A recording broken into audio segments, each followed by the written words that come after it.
આજે લગ્ન નોંધણી સુધારા બિલ છે તે ગુજરાતના ગૃહમંત્રી હર્ષ સંઘવી દ્વારા રજૂ કરવામાં આવ્યું છે। આ બિલને લઈને સૂચનો અને વાંધાઓ છે તે 30 દિવસની અંદર ગુજરાત સરકારને મોકલવા માટેની પણ વ્યવસ્થા કરવામાં આવી છે। પરંતુ આ બિલ રજૂ થયા બાદ હવે ડેડિયાપાડાના ધારાસભ્ય ચૈતર વસાવા દ્વારા પણ કહેવામાં આવ્યું છે કે અમારા સમાજની દીકરીઓને અન્ય જ્ઞાતિઓ ધર્મમાં લઈ જવામાં આવે છે ત્યારે તેમનો ઉપયોગ માત્ર આદિવાસી જમીનો તેમજ હોટલો સહિતની વસ્તુઓ બનાવવા માટે થાય છે। પહેલા તો સાંભળો શું આક્ષેપો ધારાસભ્ય કર્યા છે અને શું પ્રહાર કર્યા છે। વૈષ્ણવજન તો તેને કહીએ જે પીડ પરાઈ જાનાને રે। નમસ્કાર દર્શક મિત્રો, નવજીવન ન્યૂઝમાં આપનું સ્વાગત છે। હું છું ફૈઝાન। આજે મહત્વનો લગ્ન નોંધણી કરારનો જે બિલ છે તે ગૃહમાં રજૂ થયો છે। આ બિલમાં 30 દિવસની અંદર હવે લગ્ન નોંધણી બાબતને લઈને વાંધાઓ અને સૂચનો છે તે સરકારને મોકલવાની વાત કરવામાં આવી છે। આ બિલને વિપક્ષ પણ આવકારી રહ્યો છે।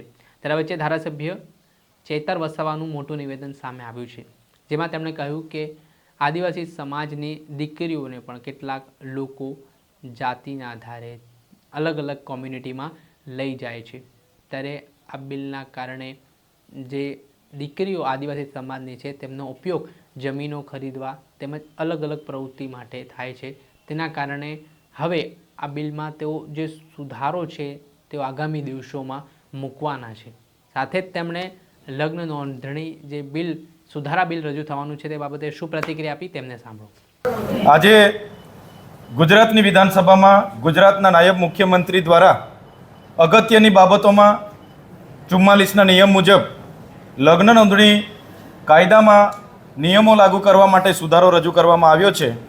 ત્યારે આપને સૌને ધ્યાનમાં હશે કે 30 દિવસની અંદર બધાએ સૂચનો અને વાંધાઓ એમાં આપવાના છે। ત્યારે અમે જે સમાજનું પ્રતિનિધિત્વ કરીએ છીએ એમના વતી અમે પણ સૂચનો ત્યાં આપવાના છે। તમને બધાને ખબર હશે કે જે ગુજરાતમાં આદિવાસી સમુદાય વસે છે એમની બેન દીકરીઓને સમગ્ર ગુજરાતમાં તમામ જ્ઞાતિ જ્ઞાતિમાં એમને લઈ જવામાં આવે છે। હું કોઈ પ્રેમનો વિરોધી નથી, હું આ લગ્ન બંધનને એક પવિત્ર બંધન માનું છું।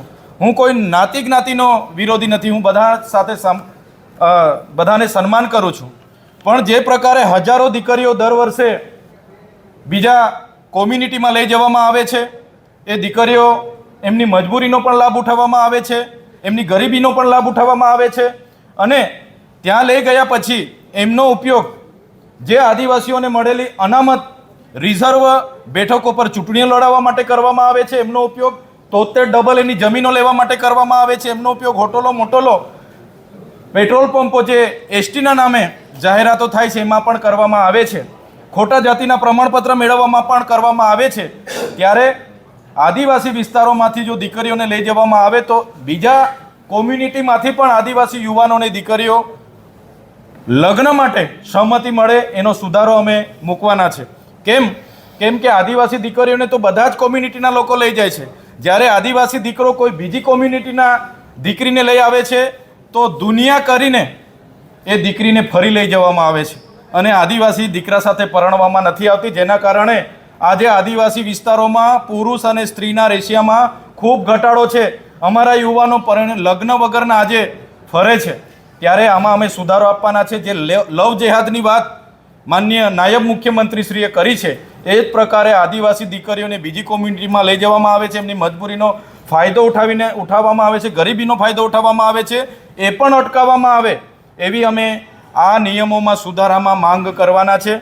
અને જે આદિવાસી દીકરીઓને આદિવાસીની રિઝર્વ બેઠકો પર અહીંથી પરણી લઈ જઈને ચૂંટણીઓ માટે એમને સિલેક્ટ કરવામાં આવે છે, 73 ડબલ એની જમીનોમાં માલિકી ધારામાં, વારસાઈ ધારામાં અને તમામ ધારાઓમાં એમનો ઉપયોગ કરવામાં આવે છે, એ બાબતને પણ અટકાવવામાં આવે અને જે પ્રકારે આદિવાસી દીકરીઓને ત્યાં લઈ જવામાં આવે છે એ જ પ્રમાણે બીજી કોમ્યુનિટીની દીકરીઓને પણ આદિવાસી યુવાનો સાથે પરણવા માટે સહમતિ આપવામાં આવે એ સૂચન અમે ત્યાં રજૂ કરવાના છે। આજે સમાનતાની મોટી મોટી વાતો થાય છે, સમાન નાગરિક સંહિતા યુસીસીની મોટી મોટી વાતો થાય છે અને અમારા ભણેલા ગણેલા યુવાનો જ્યારે બીજી કોમ્યુનિટીમાંથી એમના પ્રેમ સંબંધ થાય ને જ્યારે બીજી કોમ્યુનિટીના બેનને લઈને આવે છે ત્યારે સહમતિ નથી મળતી, એની વાત પણ આ સુધારામાં નાયબ મુખ્યમંત્રી શ્રી ધ્યાન રાખીને એનો ઉમેરો કરે, કાં તો અમારી દીકરીઓને લઈ જવામાં આવે છે તો બધી જ કોમ્યુનિટીના દીકરીઓને પણ અમારા યુવાનોને આપવામાં આવે, ક્યાં તો બીજી કોમ્યુનિટીના લોકો અમારા યુવાનોને દીકરીઓ નથી આપવા માંગતા તો અમારી કોમ્યુનિટીની દીકરીઓને પણ